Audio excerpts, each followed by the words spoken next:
Hi everyone, today we are going to be making cheese blintzes. This recipe is amazing. It's delicious, it's kosher, and it's easy. So let's begin. I'm going to be dropping a coin into the tzedakah box, into the charity box. Before we start making food for ourselves, we always want to think about other people. So here we go, I'm going to drop that in and let's start. The cheese blintzes have two different parts. We've got the batter, which makes the leaves, the crepes, and we've got the filling. We'll start off with the batter. So you need a bowl, and I've got the ingredients pre-measured, and here we go. So we need 1 cup of milk, 1 cup of flour, 1 tablespoon of sugar, 1/4 teaspoon salt, and 2 eggs. So for the eggs, got an egg, got a clear dish, gonna crack it. And we wanna check for blood. So we're gonna look on top, look on bottom, there's no blood, we'll drop it in. And then here I've got a pre-ready made one. So we've got 2 eggs. And once we have all of those, let's go ahead and whisk it up. I'm using a whisk, and I'm just doing it by hand. I'm going to mix it up until there are no bumps. Get all those clumps out. The smoother the batter is, the easier it will be afterwards.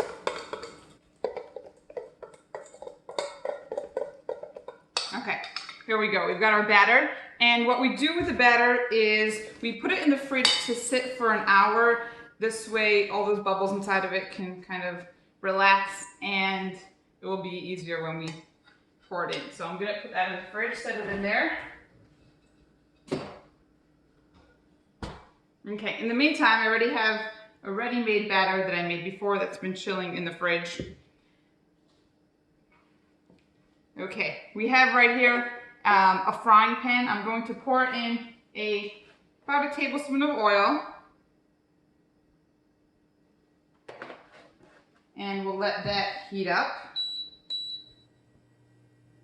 What I'm using right here is called an induction burner. There's no significance to it other than the fact that even though I do have a full stove right here, that is my meat stove. So right here we have just a whole new set of stove, frying pan, and utensils, dishes, which is dairy. So that's the significance of this little induction burner. We're gonna let the oil heat up, and what we're trying to get is a flat, completely covering the bottom of the pan with our batter. How much that is depends on the size pan that you have. This is a very deep pan, but you can use a regular flat pan. That works great. It's usually between 1/4 and 1/3 of a cup of batter. I'm using this ladle, and I already pre-measured to see how much is needed. So I'm going to take right here about a full batter and pour it on. As soon as you pour it in, what you want to do is quickly turn it to get the batter spread out evenly around the whole pan.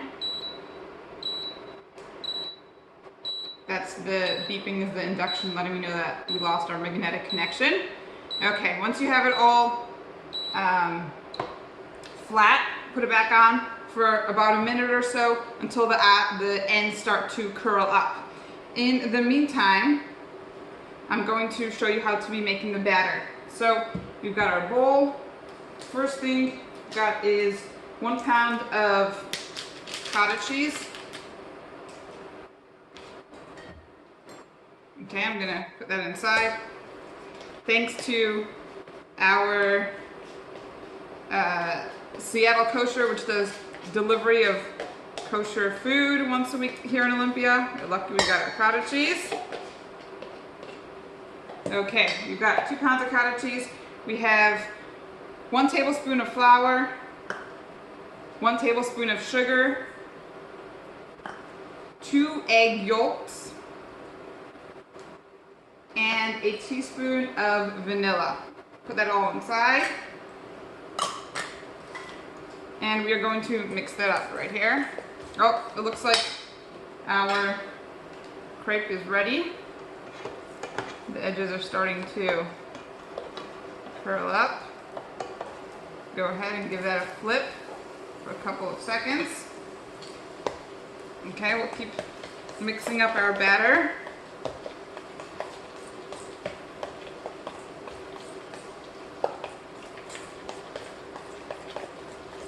Okay, we've got our batter is ready.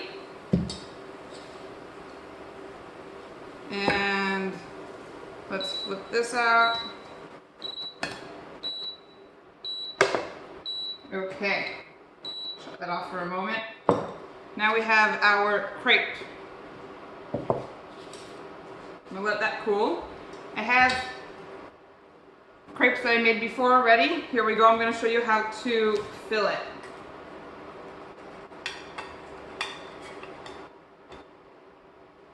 Okay, you want to take a spoonful of the filling and put it right at the edge. Fold it over. And you want to fold in the sides. One side, two sides, then fold it once. And fold it twice. And then you want to put it seam down, so you got that right there. You want to put it right back inside your frying pan.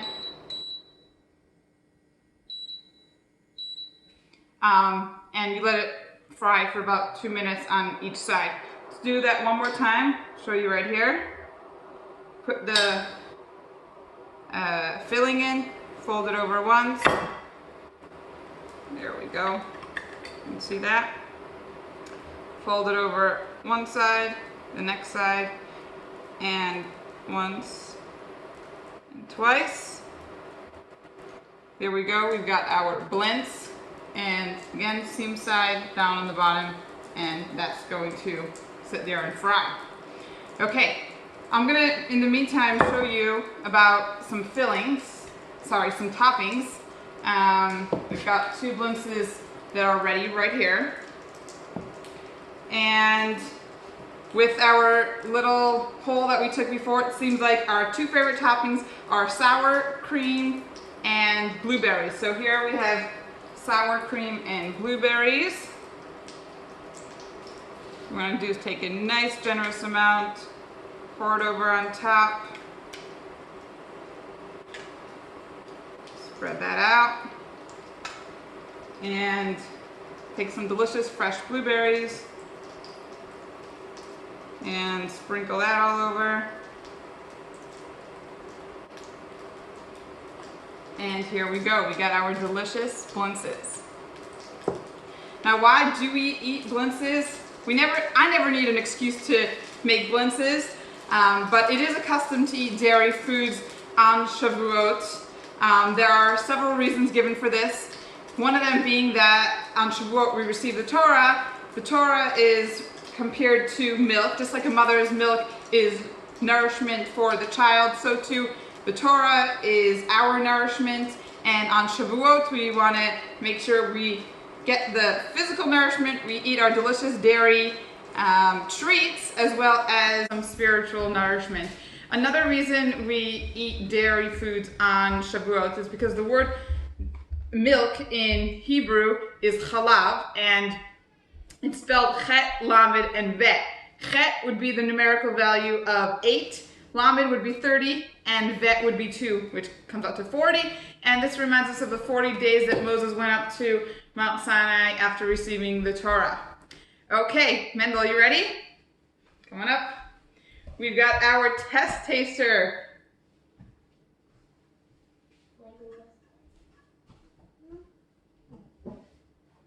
You ready to taste some blintzes? Do you want plain or with blueberries? Okay, here we go. That.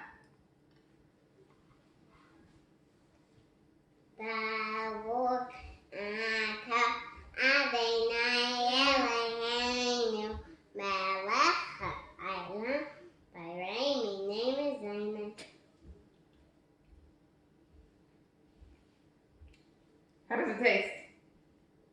No? You don't like it? Should we taste the plain one? All right, here we go. We got some real honesty here.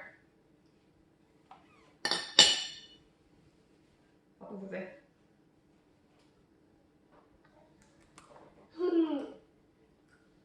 How's that? Good? Alrighty. Thank you so much for joining and have a happy Shavuot.